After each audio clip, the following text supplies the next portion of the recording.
social phenomena को judge करते time we come across certain phenomena जो which occupy public imagination, news में बहुत ज़्यादा होते हैं. एम्बर हर्ड का डिवोर्स फॉर एग्जांपल, बाकी सारे डिवोर्स को कोई पूछेगा नहीं, लेकिन that captured the imagination of a large portion of population. And this is more so because of publicity effects. कुछ चीज़ें कंट्रोवर्शियल होती हैं, वो बहुत सारे लोगों तक पहुंच जाती है. टेक द एग्जांपल ऑफ वो प्रॉफिट मोहम्मद सल्लल्लाहु अलैहि वसल्लम, the cartoons in the West. In particular, वो वाला which depicted him in entirely wrong light, carrying a bomb on his head. तो वेस्ट इसको ऐसे इंसिडेंट को क्या देखता है? वो इसको देखता है as a freedom of expression. लेकिन ये लिबरल एटीट्यूड है with respect to freedom of expression, जब हम इसको एग्जामिन करते हैं वी सी कि it doesn't really go very far. जैसे अगर आप यूरोपियन लेजिस्लेशंस को चेक करें, so you would see there are more than half a dozen European countries जहाँ पे denying Holocaust is a crime. कानूनी तौर पे एक क्राइम डिक्लेयर किया गया है हॉलोकॉस्ट को डिनाई करना. Holocaust is the killing of Jews by the Nazis. तो ये इवेंट जो हुआ वर्ल्ड वॉर 2 के अराउंड, इस इवेंट को डिनाई करना इज अ क्राइम खुद से. सो कोई भी जो क्वेश्चन करता है एंटीसेमिटिक पॉलिसीज़ और प्रैक्टिसेस नाजी जर्मनी की, तो he would in A way be like बहुत नज़दीक होगा वो ब्लास्फेमी के. एक ऐसी हस्ती, टेक फॉर एग्जांपल एरविंग, एक नियो फासिस्ट, इन्होंने कुछ आर्टिकल्स लिखे in violation of this ban. मतलब such articles were considered as if he is denying what we understand as Holocaust or certain things which we might consider anti-Semitic. So he was put behind bars in Austria में. तो जब हम इन दोनों incidents को एक साथ देखते हैं, we might ask this question कि if such a law applies to the wounded feelings of Jews, हम इस लॉ को क्यों नहीं अप्लाई कर सकते on the wounded feelings of Muslims? ये हम पूछ सकते हैं, राइट? लेकिन अगर हम if we like broaden our plane, जब ऐसे सेंसिटिव इश्यूज को हम देखते हैं, इट इज़ एडवाइजेबल कि वी टेक ह्यूमैनिटेरियन या फिर मॉडर्न पॉइंट ऑफ व्यूज. तो इसकी वजह से हम ये कह सकते हैं कि अगर ban on denial of Holocaust is right, then reprinting prophet's cartoons to show him in this light is wrong as well. तो ये इंसिडेंट हमने नरेट ही क्यों किया? क्योंकि ये कहना is actually a matter of courage. तो सोसाइटी को स्टडी करना then requires courage as well, which should enable the student to not only identify and analyze the social problem, but what is more important is that he or she should be able to call a spade and not by any other name. That's our first point of character of a social scientist. He is courageous, and if he is timid, he would not be able to. He would be towing the line. And topics like these, the prophet cartoon controversy, these are highly sensitive topics. इस पे either point of view देना बहुत मुश्किल है, या फिर ये बात कहना कि अगर holocaust denial से फीलिंग्स हर्ट होती है, इस वजह से बैंड है, then it is equally true that such cartoons are hurtful to Muslims. एक और इन्फ्लुएंशियल हैपनिंग है हमारे सामने ही हुई है और अभी उसकी एनिवर्सरी भी थी कुछ टाइम पहले, 9/11 फॉर एग्जाम्पल.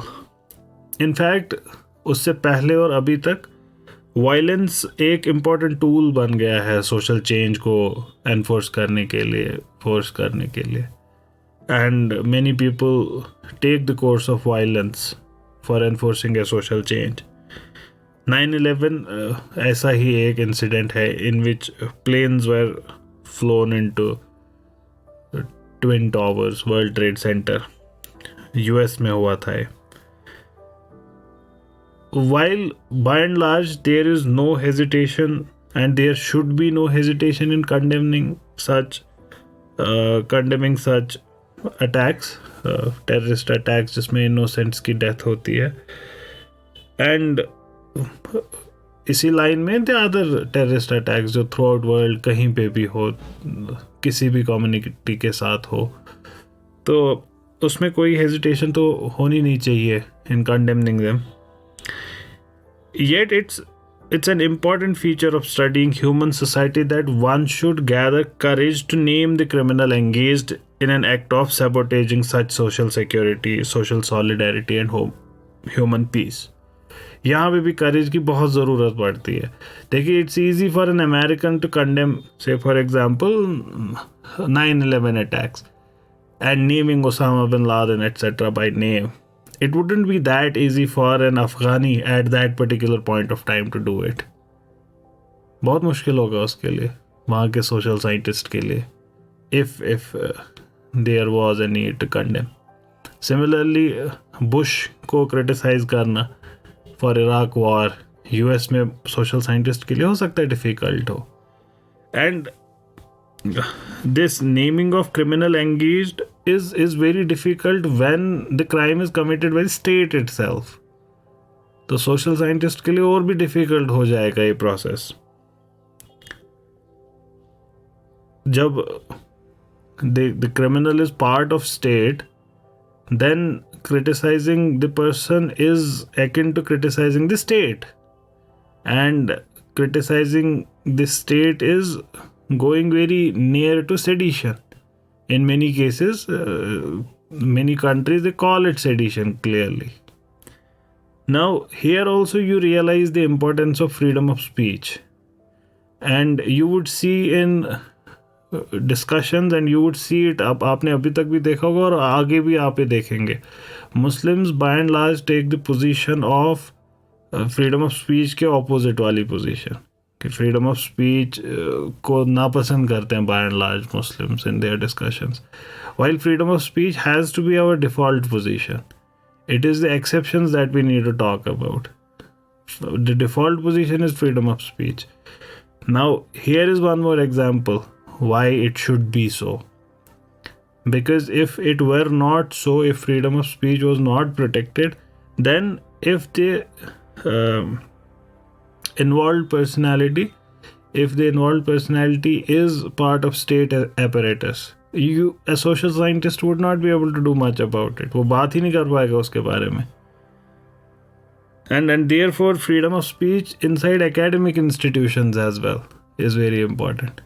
Academic institutions के अंदर, that's why their independence from their political, at least जब तक political ऐसा है जैसा वो है around the world. तो academic institutions का भी independence इसीलिए बहुत ज़रूरी है. और ये सारी independence ये कैसे derive होती है? How can an institution be independent? What all can be done to make an institution independent?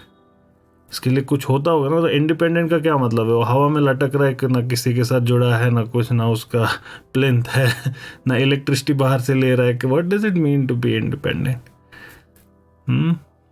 Independent का सबसे फंडामेंटल जो एस्पेक्ट है इंडिपेंडेंस का, वो होता है डिसीजन मेकिंग, जिसको सॉवरेनिटी कहेंगे.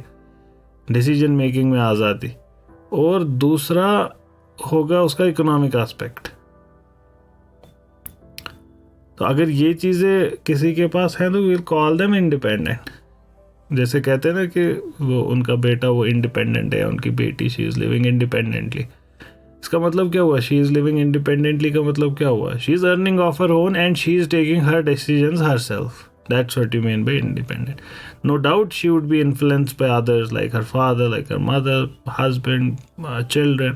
ये सारी चीज़ें उसको अफेक्ट करेंगी, लेकिन within the constraints that are on everyone, she is making her choices herself. So importance of freedom of speech इससे हमको पता चलता है। And then also why people should be courageous. Because if you're not courageous enough, so you would not be a good social scientist as well. Because you would not be able to say the truth.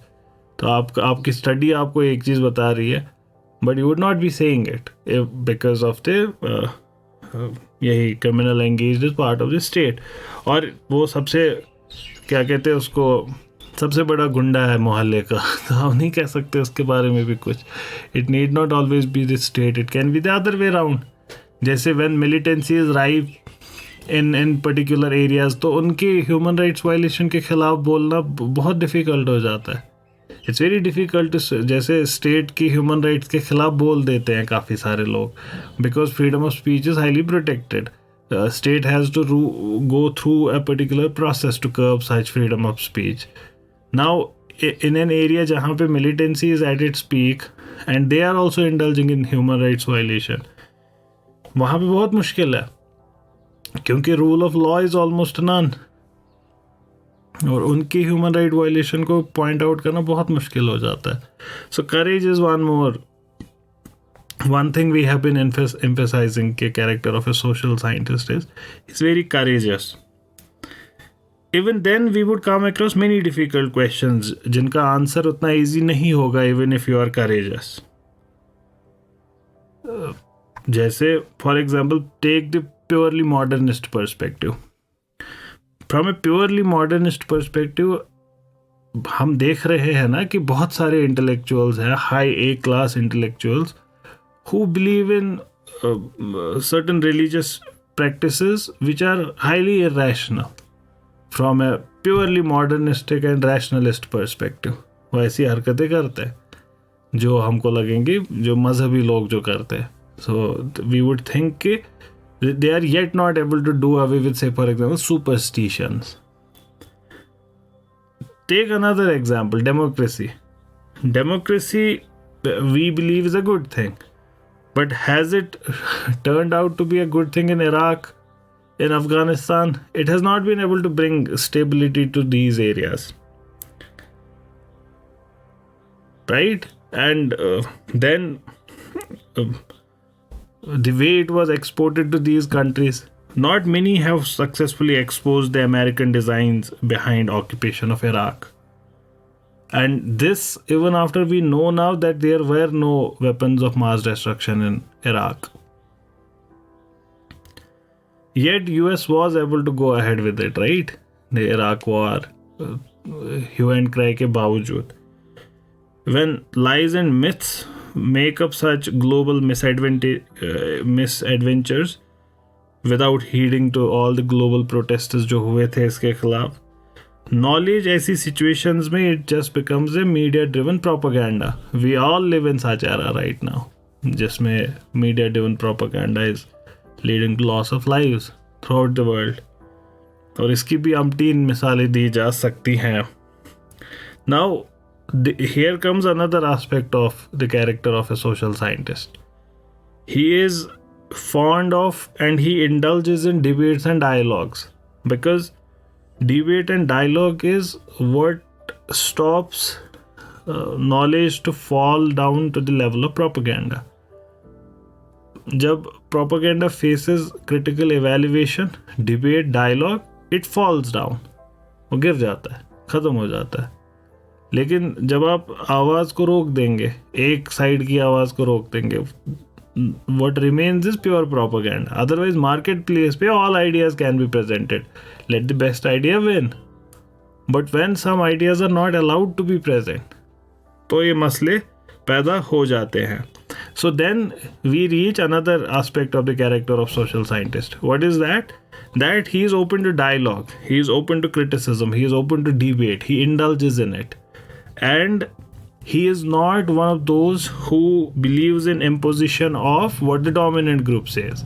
He believes in what the truth says, even if it is not the dominant groups, even if it's the minority groups, even if it's only one person saying it on the planet. He believes in it if he finds it to be truth.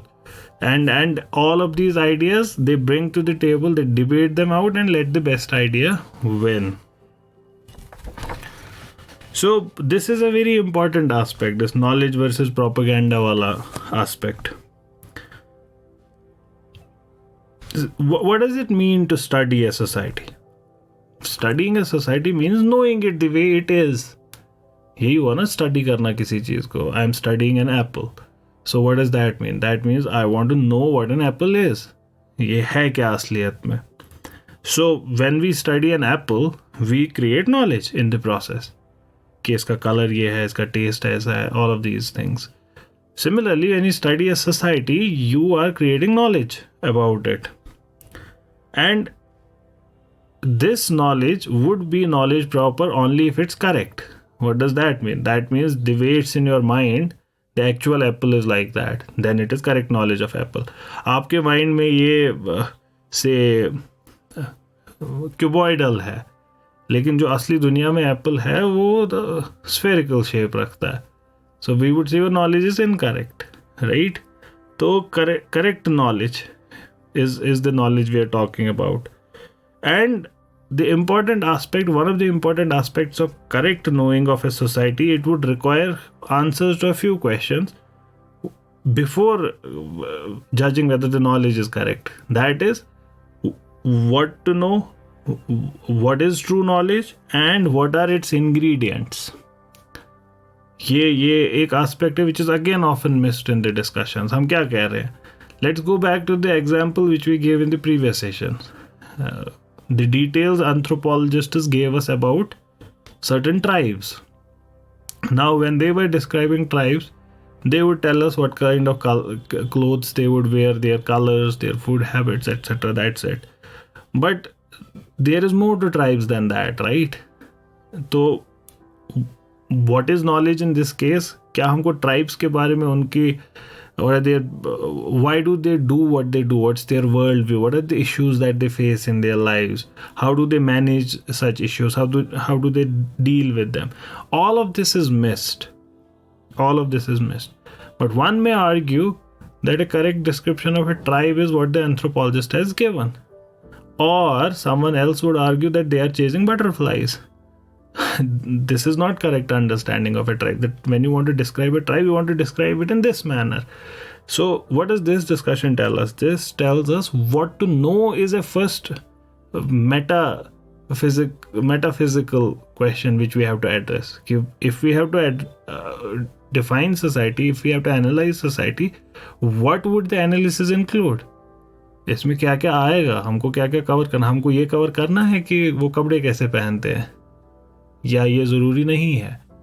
So this is very interesting, this metaphysical discussion, and our children are very far away from these meta narratives, etc. And then what is true knowledge at all? अब ये epistemic सवाल हो गया कि किस चीज़ को हम true knowledge कहेंगे, जो ट्रू नॉलेज के इंग्रेडिएंट्स होते क्या हैं. And all of these aspects are to be taken together.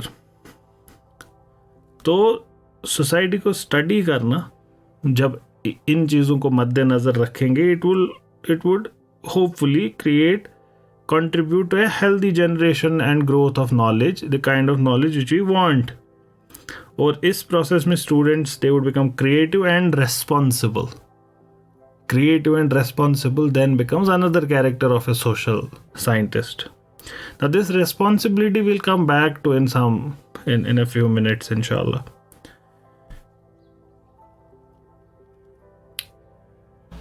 The question in front of us right now is, we talked about incorrectness of knowledge.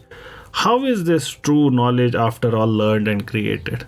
We have to know that. we talked about that there is propaganda around which is masquerading as knowledge. So you'd have to distinguish between the two. And usually powerful people, they dish out propaganda. And इस वजह से भी a courageous social scientist should be able to decipher कि no, the person is saying a truth. No, it's mere propaganda. So he has to be like that. तो ये जो ये propaganda होता है, and you should be aware, it comes in mixed packages. Part of it is true. Propaganda के अंदर truth भी हो सकता है. ऐसा नहीं है कि it is all lies. It can be true. But mostly ये sensational होता है. Recent researches दिखाती हैं that it was mostly due to media impact कि कुछ चीज़ें some lies get propagated. And take the case of US invasion of Iraq. US invasion of Iraq, studies show, was made possible by the media impact. And later, when the weapons of mass destruction were not found, such news of not being able to find the weapons, that news was not given same level of amplification. सिर्फ कहने का मतलब ये हुआ कि जो पहली news थी बिफोर द वॉर, जिसने वो हिस्टीरिया को डेवलप किया, it was like on the news से 10% ऑफ द टाइम. लेकिन फिर that weapons of mass destruction were not found, तो वो न्यूज़ सिर्फ 2% of the time I. And one of the characters of propaganda is this कि इसमें एक aspect of the story वो आसमान तक पहुंच जाता है और दूसरा एस्पेक्ट ऑफ द सोसाइटी वो ज़मीन पे रह जाता है. One of the aspects, in fact 2006 में Harris poll conducted in the US, it found out that the number of people, ये 2006 की बात है, 5 years, 6 years after the Iraq war, that the number of people who believe that Iraq was justly punished for possessing weapons of mass destruction, the number of such people was on a rise. And that's about one of the most inverted commas में literate nations. And ये एक और shape भी ले सकता है. This can take another form. Now think about news, for example, and think about news in, say, US or France or Canada, anywhere. What kind of news from, say, Pakistan would reach US? Not some good Samaritan helped someone on the highway. It's only going to be most of the time bad news. And of course, when the nation is also not doing quite good, तो तब तो बिल्कुल ही bad news होगी बस जो आएगी. Take for example, India से चलो bad news आ सकती है कनाडा के न्यूज़पेपर्स में, लेकिन फिर चंद्रयान भी आएगा, समटाइम्स आदित्य आएगा या फिर मंगलयान वाला न्यूज़ भी आएगा. None of that news is coming from, say, Afghanistan or, say, Malaysia or countries like these, Morocco, Mauritania. And simultaneously only negative news is coming from these countries. So what does that do? That also kind of adds to this suspicion. They view how they view a particular civilization, उसको कैसे देखते हैं. And this takes another form. The third form it takes out of the many, and this is also very subtle. ये पहले वाले दो तो चलो, ये दूसरा वाला जो मैंने बोला ये उतना ज़्यादा विजिबल भी नहीं है, बट उतना ज़्यादा सटल भी नहीं है. कुछ लोगों के लिए इट विल बी, हाँ ऑफ कोर्स ऐसा होता है, कुछ लोगों के लिए ये भी थोड़ी सी न्यूज़ की ही तरह होगी. The first point I mention हो तो सब लोगों को पता है ये propaganda works like that. The third is much more subtle, और ये क्योंकि ये लेयर्ड है बहुत, ये काफ़ी सारी लेयर्स के अंदर हो रहा होता है. इसकी सबसे अच्छी मिसाल दी जा सकती है how we have talked about how feminism would lead to Afghan invasion. No one can almost no one can find the link. How can, say, for example, LGBTQ lead to invasion of, say, Iraq or something like these? So not many would have thought कि इनमें कोई link होगा, but इनका link है और subtle down the layer कहीं पे है. कैसे? Of course, when Bush attacked Iraq or Afghanistan, he did not cite LGBTQ as the reason. He did not cite, say, feminism as a reason. But how then are they the reason as well? War is not something humans do the way they do barbecue. ऐसे ही करना है आज तो चलो war कर लेते हैं. Humans don't go for wars ऐसे ही जैसे वो मूवी देखने जाते हैं. Wars require efforts. People have to put their lives on stake, and it requires justification. And oftentimes the justification, even if it's like huge, it still requires some sort of predisposition to some kind of suspicion. कहने का मतलब, say for example, Japan does something with respect to US, something bad, and US president decides to go on war with Japan. Even then it would be very difficult to build consensus around it. Why? Because allies, लोगों के people to people relations are good. Say UK does something, US president wants war, people would still want negotiations. People would want to उस मसले को हल करे बातचीत करके. This is very interesting because अगर यही काम अफगानिस्तान ने किया होता तो opposite might happen. And why would that be the case? Because the sentiments already, the apprehensions with people already, they make them predisposed to allow war. And how would that happen? I gave you two reasons. One is pure propaganda, simple propaganda. कि करना है war तो सारे media भी आपके favour में ही है, लोगों के सामने आप उसको वो ना ब्लास्ट कर दो, उस न्यूज़ को बार बार रिपीट करो, लाउडली बोलो, and your life becomes the truth.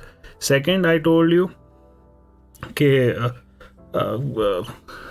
One side of the story उसको हाईलाइट करो, अनदर साइड को कम करो. News coming from these nations, ये तमाम चीज़ें. This is the second thing I told you, that the news is always bad, not good news coming from these nations. Now this third one, ये और बहुत depth में जाता है. So classroom में से 6th standard के बच्चों को पढ़ाया जा रहा है, and they are being taught about equal rights etc. Equal rights is all goody goody, it's good thing, अच्छा है, ये करना है. We live in a free country, यहाँ पे freedoms है, you can enjoy that, you can enjoy this. And always the contrast would be made with, say, Afghanistan, Somalia, Sudan, Saudi Arabia. Classroom की मिसालों में एंटेगनिस्ट का role अदा करेगी कौन सी कंट्रीज? ऐसी countries. I am not saying whether they are right in giving the examples और wrong. I am not saying whether equal rights is good और bad. I am not saying whether feminism is good और bad. I am not saying whether LGBT is good और bad. That's a topic for other day. But this is a topic for right now, that you understand what's happening simultaneously. Predisposed to dislike them, कि they are something barbaric, something inferior. Now, the kind of thinking that develops is that they do not allow their women to study, they do not allow their women anything, they choke freedom, लोग बंधे हुए हैं, लोग जुल्म में हैं, and all of a sudden your attack on them becomes something that is liberating. So you become liberating force. Who wouldn't want to be that? And war gets justified. Even if it's being done for oil, geopolitical reasons, it gets ready acceptance in the people. Why? Because you are fighting barbarians. And these are the cries which usually leaders make, whatever their geopolitical intentions are. लोगों को जब appeal करेंगे वो यही बोलेंगे. Communism के खिलाफ भी ऐसे ही किया गया, इसके खिलाफ भी ऐसे ही होता है. So then how do we differentiate between subtle propaganda, overt propaganda, and covert? Let's call these three: subtle propaganda, covert propaganda, and overt propaganda.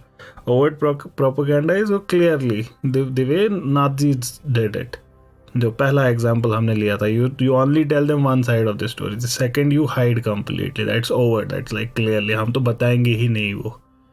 And the second one was only bad news coming from your nations.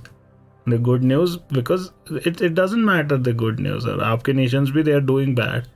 That would be, say, covert propaganda. And then this is subtle propaganda. It's like covert का भी covert. So what do we do with it? what has to be the character of a social scientist to deal with all of this in front of him? First thing is, congratulations, you know about it now. So you would care for it, because it works the other way around as well. You might be living in the Muslim world, it works the other way around. You hate US, you hate Israel, you hate France, and this could be the reason. ये भी तो हो सकता है. It can be the other way around. Now you would see, you would check कि असली में कैसे work करता है the state of Israel. And then you might still reach the same conclusion, but it would be an informed, propaganda-less conclusion. Now, another dimension of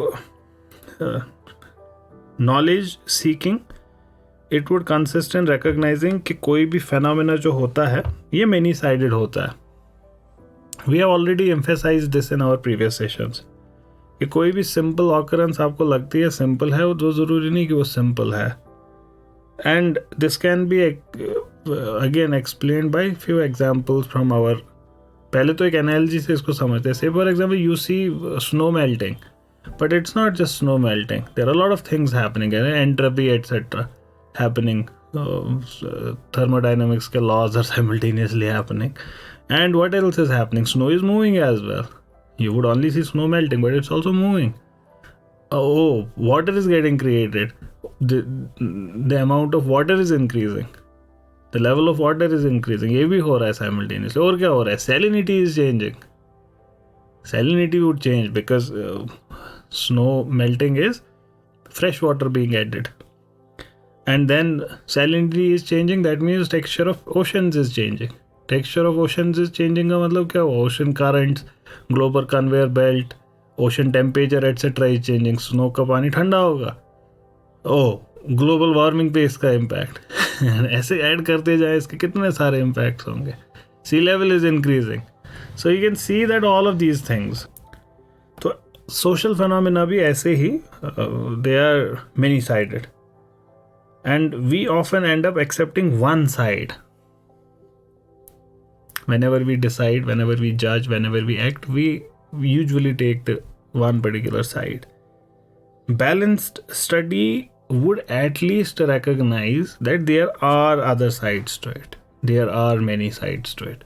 So it's like, again, वो Jain's का falsafa, that you recognize that your statement is conditional. Sayad asti, sayad nasti. So that's what we are trying to emphasize. And all these sides to a phenomena, especially the important ones, they offer to us often dilemmas. क्या करें? And social scientist is always faced with these dilemmas and he has to choose between the two. जब आप market में जाते हैं कोई चीज़ खरीदने के लिए, आपको भी ये सारी चीज़ें फेस करनी पड़ती है. आईफोन खरीदूँ या एंड्रॉयड डिवाइस खरीदूँ. एंड्रॉयड मुझे ये फीचर्स देता है, iOS मुझे ये फीचर्स देता है. So you end up making this choice. हर जगह आपको यही करना पड़ता है. Which route to take. Sometimes the choices are obvious, but social scientists are often faced with such choices where there is a bargain that needs to be struck. And more so इसी मिसाल में जैसे iPhone और ये वाली मिसाल, it gets complicated if there is third factor to it. Phone ही लेना है या कुछ और. लैपटॉप. ठीक, अब ये और कॉम्प्लिकेट हो गया. अब इसका सुपरा लेवल पे जाएं तो और कॉम्प्लिकेट हो सकती है सिचुएशन कि इलेक्ट्रॉनिक गैजेट पे इन्वेस्ट करूं या बुक्स पे इन्वेस्ट करूं. So things get highly complicated and you are facing these dilemmas at every step of it. And we often end up solving these dilemmas, right? But sometimes the choices are difficult when human skin is involved. तब ज़्यादा issue हो जाता है. And one of the ways of solving these problems, and Mahatma Gandhi का एक बड़ा famous है, Gandhi's talisman कहते हैं इसको. He would say कि जब आपके पास ऐसे dilemma you would face, safely take the next step if by doing so you are contributing to the efforts aiming at wiping out the last drop of tear of the last man. Whenever you are faced with a dilemma, Gandhi ji कहते हैं, it's a beautiful suggestion, कि जब भी आप कोई dilemma face करते हैं वो वाला साइड लें जिससे आपको लगता है कि last man's last tier would get wiped. सबसे कमजोर इंसान जिसको आप जानते हैं उसकी कोई मदद हो, कौन सा रास्ता उसकी तरफ जा रहा है कि दिस वुड हेल्प मोर, तो ये तरीका है। बट देन इसको करना फिर से जब हम इसको प्रैक्टिकली करेंगे ना, we would again be faced with another issue. This decision would again be subjective. What is going to help that person? हम फिर से we are back to square one. So is there no way out? अगर हम इसको highest level पे इस question को raise करें, we can say yes there is no way out. कुछ नहीं कर सकते इस प्रॉब्लम का, we have to live with this problem. But that's at the highest level. That's extreme. ऐसी बहुत रेयर कुछ इंस्टेंसेस होंगी जहाँ पे ये अप्लाई होगा, बट बाय एंड लार्ज हम for practical purposes human life को मुकम्मल करने के लिए हम इस मसले को हल कर सकते हैं। कैसे कर सकते हैं? There are 2 essential ingredients. Knowledge rise ही कैसे होता है? Knowledge is based on data, right? Data and information which you get through your senses etcetera. But how do we process them and what are the ingredients that we have taken? ये फिर से उसी मिसाल पे वापस जाएं। Anthropology का analysis करने के लिए ट्राइब का कौन कौन सा इंफॉर्मेशन हम ले, और कैसे लिया हुआ इंफॉर्मेशन वुड मैटर? किसी और से सुना हुआ या खुद देखा हुआ या ट्राइब्स का खुद बोला हुआ, किस चीज़ को हम इंफॉर्मेशन माने? 2 एसेंशियल इंग्रेडिएंट्स हमारी मदद करेंगे इसमें, and these 2 ingredients would be first, maintain objectivity. Objectivity का मतलब क्या होगा? बायसेस से दूर रहना। ये कैसे करें? ऑब्जेक्टिविटी मेंटेन करने के लिए यूजुअली हम क्वांटिफाइबल डेटा को लेते हैं। कोशिश करना चाहिए कि क्वांटिफाइबल एस्पेक्ट को आप ओवर एम्फेसाइज करें। अब देखिए, ये खुद में कुछ मसाइल पैदा करता है, because humans are much more than what can be quantified.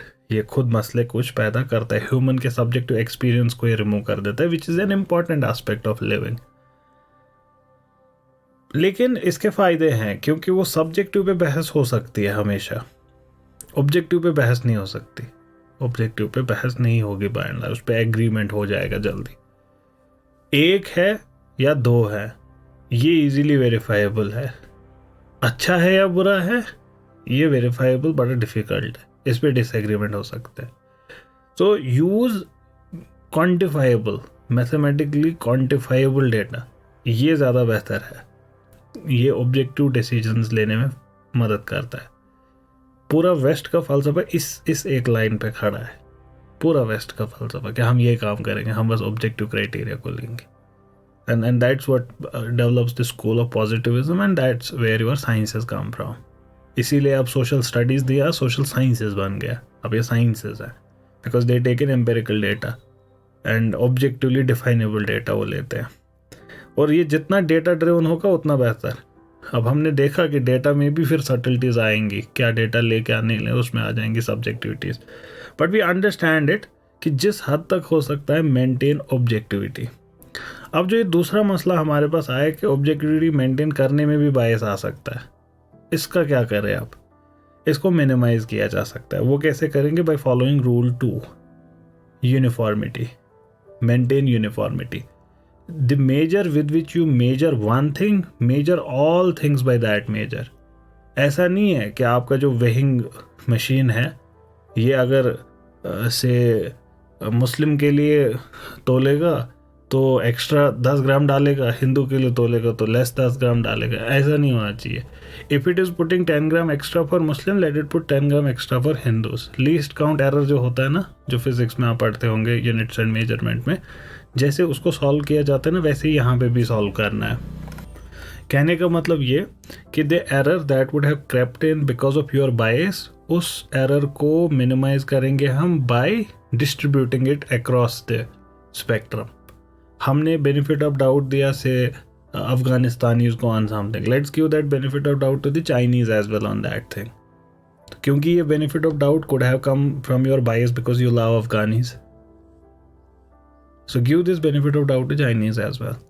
Similarly Azerbaijanis से आप नफरत करते हैं and you deduct 2 marks here for them. Now deduct these 2 marks for say central African Republic के लिए भी। कहने का मतलब दो चीज़ें करनी है. पहले ऑब्जेक्टिव क्राइटेरिया जिस हद तक हो सके, जहाँ तक भी हो सके, और दूसरा मेंटेन यूनिफॉर्मिटी. वही क्राइटेरिया सबके लिए इस्तेमाल करें. ये बेहद हेल्प करेगा. ये this tells you the second character, sorry another character of the social scientist. He would be highly focused on these two things.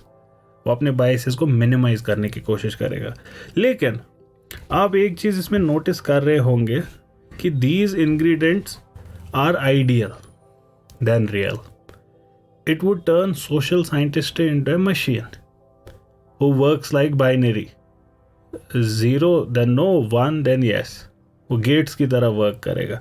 Human reality इससे बहुत ज़्यादा सटल है. We have been talking about it. So what do we do? Take for example a manufactured reality.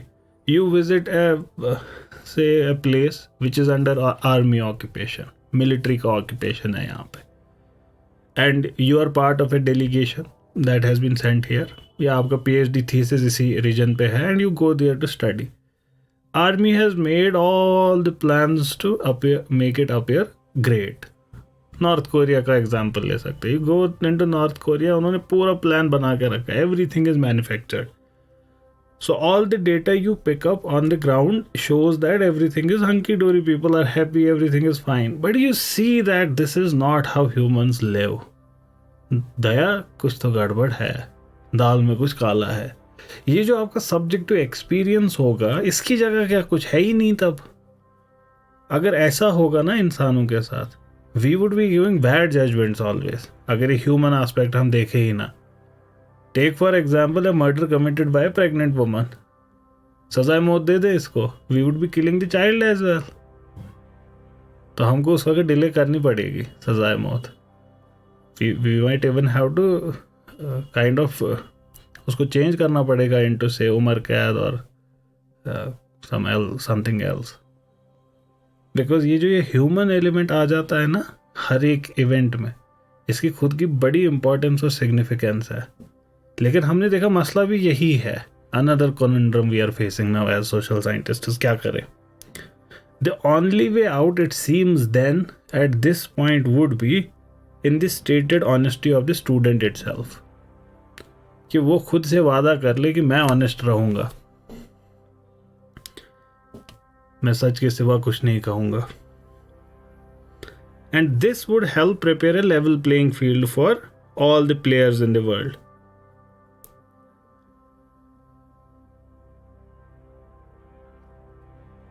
Now, what should you do in light of this entire discussion? क्या करें? हमने objectivity maintain की, हमने uniformity maintain की, और अब हमारा finally human subjective experience भी आ गया बीच में. इसका क्या करें? देखिए फाइनल आउटकम क्या होगा इस पूरे डिस्कशन के बाद.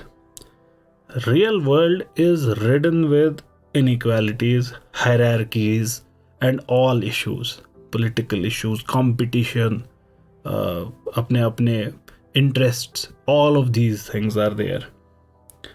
And therefore, you should present your case using objective and uniform criteria, but also present your judgment simultaneously. Neutrality at the time of war is crime. कहने का मतलब क्या हुआ? If you find evidence for Hitler is nirdosh, if that's what you find, but you somehow know that this is all manufactured evidence, इसमें कुछ गड़बड़ है दया, then what should you do? Your analysis should be, this is what I found and this kind of tells us that Hitler is innocent, but this is what I judge it as. तो आपने dehyphenate भी कर दिया, the evidence presents case for this, but this is what I feel. And once you state your own position and you choose a line, then leave it on the academic plane. ऐसा नहीं कि इस पे बुली करना है लोगों को. Leave it on the academic plane, find arguments for it, find evidence for it and against it, and leave it on the academic plane. Let people decide. Let other academia decide. And here comes also your character. Who is saying it? Who is saying it? An upright person, even if he just presents अपना ना वो dislike किसी चीज पे, that dislike becomes a big thing. जब कोई अच्छा social scientist बोलेगा ना कि but I don't feel like this, उसकी बात बहुत बड़ी हो जाती है, बहुत एम्पलीफाई हो जाती है. And the final thing is related to the very goal of studying. कि क्या है the most important goal for a student. Mahatma Gandhi would say the real difference is that people have no idea of what education truly is. We assess the value of education in the same manner as we assess the value of land or shares. जो stock exchange में होते हैं, हम education का भी value, ये वाली degree इतना तनख्वाह देती है, बाद में इस वाली डिग्री का मार्केट नहीं है, इस वाली डिग्री का मार्केट डाउन हो चुका है, this is what people are hiring right now, so go for this. तो वी जैसे लैंड का हम कीमत अदा करते हैं, वैसे ही इसका भी करते हैं. We want to provide only such education as would enable a student to earn more. We hardly give any thought to the improvement of character of the educated. Education में कैरेक्टर, इस पे हम कभी ध्यान ही नहीं देते. And this brings us to the final character of the social scientist. Social sciences have to alleviate character. If that is not happening, your education is not happening, something else is happening. Education नहीं हो रहा. That means जो हमारे बच्चे social sciences पढ़ के निकल रहे हैं, their character should be upright. If it is not, even if they have umpteen knowledge, कितना आसमान तक infinite knowledge है, that means they do not have knowledge. क्योंकि fundamental social sciences पढ़ने का ये नहीं है कि you increase your data set. इसको पढ़ने का मकसद क्या है? You become a thing of value, you become Joy for ever, so that you don't pass into nothingness unlike others. But that's not what is happening. Social sciences भी पढ़ी जाती है, ह्यूमैनिटीज भी पढ़ी जाती है with this point of view कि आगे जाकर एम्प्लॉयबिलिटी क्या होगी, थिंग ऑफ वैल्यू बनने के लिए नहीं. But social sciences is for that कि you become a thing of value while studying it. So you don't enter the classroom that you would add more to your information set. You enter into classroom to become a thing of more value than the one who entered the classroom. So social sciences have to alleviate character.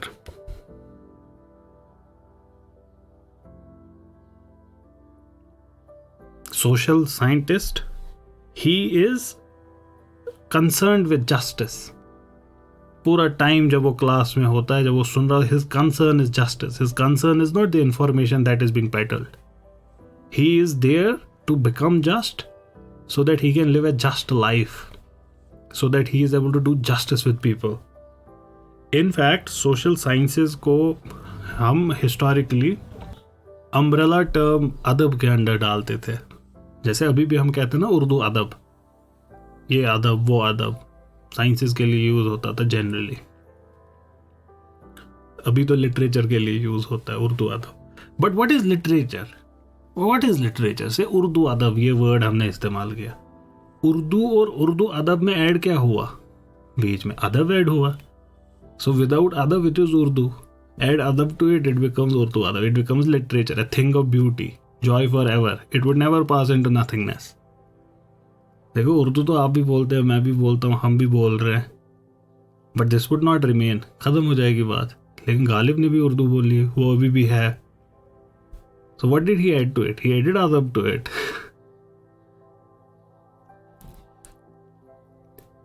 So social sciences, what they do is they add adab to things. That's what they are for. And that is why a social scientist, his character would be upright. His etiquette would be beautiful. Every act of his would be beautiful. He speaks nicely. His thoughts are beautiful. Every act of his is an ethical act, a beautiful act. He is a muhsin, a social scientist. He surpasses Muslim and Mu'min. So you have to be मोहसिन, उसके हर चीज़ में एहसान होगा, हुस्न होगा, वो हसन होगा, हुसैन होगा। एक सोशल साइंटिस्ट वो ऐसा नहीं होगा यारा गैरा कोई भी। So we'll sum up our discussion over last 3 sessions. What have we discussed so far? We have tried to unravel the methodology जो students adopt करते हैं, कैसे किसी social phenomena को unravel करना है। और हमने इस चीज़ में नोटिस किया कि हर एक social phenomena multifaceted होता है, multi-layered होता है। हमने देखा कि कैसे सेम चीज़ के रिजल्ट्स डिफरेंट हो सकते हैं, डेमोक्रेसी से हिटलर इलेक्ट हो सकता है। हमने ये तमाम चीज़ें देखी। हमने देखी कि knowledge can degenerate into propaganda. We saw how media powered information it can aggravate situations of propaganda, and we saw how important discussion, debate, free thought and critical examination is. We also discussed how knowledge should ideally be objective and uniform, but we saw that situations in the world make it almost impossible, difficult, that we would be able to remain unbiased every time. And we have said that we took Gandhi's talisman, that we would advocate the case of those that are deprived. So we would make the case, if we have to choose between two and they are बिल्कुल 50-50% दोनों के लिए evidence same है, let's take the position of those that are deprived. And in such situations, we said that we should remain honest. Even if the data suggests is opposite, we would present the data as it is. And then we would move ahead and inform that this is our judgment. And for that, you open up your cards, you put them on the table. And then you present your case. We will end here. Next time we'll meet. We would take our discussion further. We would delve into evolution of humankind. हम कहाँ से आए, कहाँ जा रहे हैं, तो उसको अगली बारी शुरू करेंगे। तब तक के लिए अपना ख्याल रखें। If anything you have to ask, add, subtract, please do that now.